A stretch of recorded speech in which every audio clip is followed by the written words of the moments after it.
শাসকদের দূরদর্শী হইতেই হয়। রাষ্ট্রচিন্তার ইতিহাসে নিকোলো ম্যাকিয়াভেলির নামটি বহুল আলোচিত। তিনি 1532 খ্রিস্টাব্দে দ্য প্রিন্স নামক গ্রন্থে রাষ্ট্রশাসনের জন্য যে সকল নীতি ও পরামর্শ দিয়া গিয়াছেন, তাহা পাশ্চাত্যের রাজনীতিচিন্তার বাকবদল ঘটাইয়াছিল। শাসক কিরূপে ক্ষমতা দখল ও সংরক্ষণ করিবে, কিরূপে প্রজা শাসন করিবে, কিরূপে শত্রুকে দমন করিবে, এই সকল বিষয়ে ম্যাকিয়াভেলি যে কথিত বাস্তববাদী অথচ নীতিবর্জিত নির্দেশ দিয়াছেন, তাহা তাহার খ্যাতি যেমন বিস্তৃত করিয়াছে, তেমনি তাহার দর্শনকেও করিয়াছে বিতর্কিত। ম্যাকিয়াভেলির সারকথা কয়েকটি মূলনীতির মধ্যেই প্রকাশিত। প্রথমত, রাজনীতির কেন্দ্রে থাকিবে ক্ষমতা, নৈতিকতা বা মানবিকতা নহে। দ্বিতীয়ত, তিনি জোর দিয়া বলিয়াছেন, রাষ্ট্রশাসনে নীতিশাস্ত্র ও বাস্তবশক্তি এক নহে। শাসককে অনেক সময় নৈতিকতার প্রচলিত ধারণার বাহিরে গিয়াও কঠোর বা প্রতারণাপূর্ণ হইতে হয়।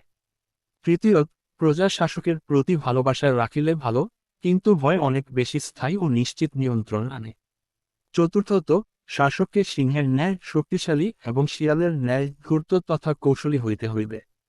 বলিবার অপেক্ষা রাখে না। ম্যাকিয়াভেলির এই দর্শন তাহার সময়কাল হইতে আজও অবধি বিপুল সমালোচনার জন্ম দিয়াছে। অনেক রাষ্ট্রবিজ্ঞানী ও দার্শনিক মনে করেন, ম্যাকিয়াভেলির এই দৃষ্টিভঙ্গি জনগণের মঙ্গল ও মানবিক নৈতিকতার নিদারুণ উপেক্ষা।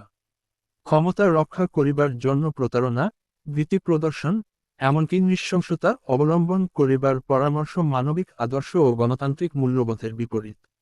কারণ গণতন্ত্রের রাজা নহে, প্রজাই দেশের মালিক। গণতন্ত্রের রাষ্ট্র পরিচালনার প্রধান ভিত্তি হইল জনগণের স্বাধীন ইচ্ছা, তাহাদের অধিকার, তাহাদের মত প্রকাশ। অথচ দ্য প্রিন্স এর নির্দেশনা শাসককে জনগণের প্রতিনিধি নয়, বরং একক ক্ষমতার অধিকারীর রাজপুরুষ রূপে প্রতিষ্ঠা করে। এখন গণতান্ত্রিক রাষ্ট্রে কোনো শাসক যদি ম্যাকিয়াভেলির বাণী অনুসরণ করে, তবে সেই শাসকের পথ অবধারিতভাবেই স্বৈরাচার ও অমানবিকতার দিকে গড়াইয়া যাইবে। ভয়ের উপর প্রতিষ্ঠা শাসন জনগণের আস্থা ও সমর্থন হারাইয়া ফেলে।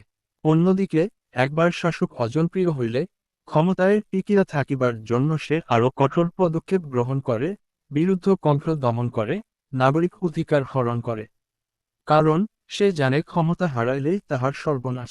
অতএব যেই উপদেশ শাসককে সর্বদা ভয়ের রাজনীতি চর্চায় বাধ্য করে, তাহা কোনো গণতন্ত্রের পক্ষে স্বাস্থ্যকর নহে।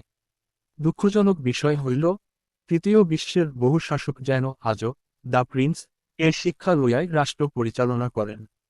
তাহারা মনে করেন, জনতাকে ভয় দেখাইয়া, বাসাধীনতা খর্ব করিয়া, চলাচল ও মত প্রকাশের স্বাধীনতায় শিকল পরাইয়া দেশ শাসন করিলে তাহার বিরুদ্ধ উচ্চারণ কেহ করিবে না। অথচ আধুনিক রাষ্ট্র ব্যবস্থার ভিত্তি ভিন্ন। এখানে মানুষের অধিকার, মত প্রকাশ, স্বাধীন চলাফেরা, ন্যায়সঙ্গত বিচার ও সমতার নিষ্ঠতাই রাষ্ট্রের স্বাস্থ্য ও স্থিতির মূল। একটি দেশের সাধারণ মানুষ রাষ্ট্রশাসনের জটিল তত্ত্ব ও ক্ষমতার খেলা কিংবা কে শাসন করিল এই সকল ব্যাপারে খুব একটা মাথা ঘামায় না। কিন্তু যখন তাহাদের মৌলিক স্বাধীনতা বাধাগ্রস্ত হয়, তখন তাহারা স্পষ্ট বুঝিতে পারে যে রাষ্ট্র অসুস্থ হইয়া পড়িয়াছে।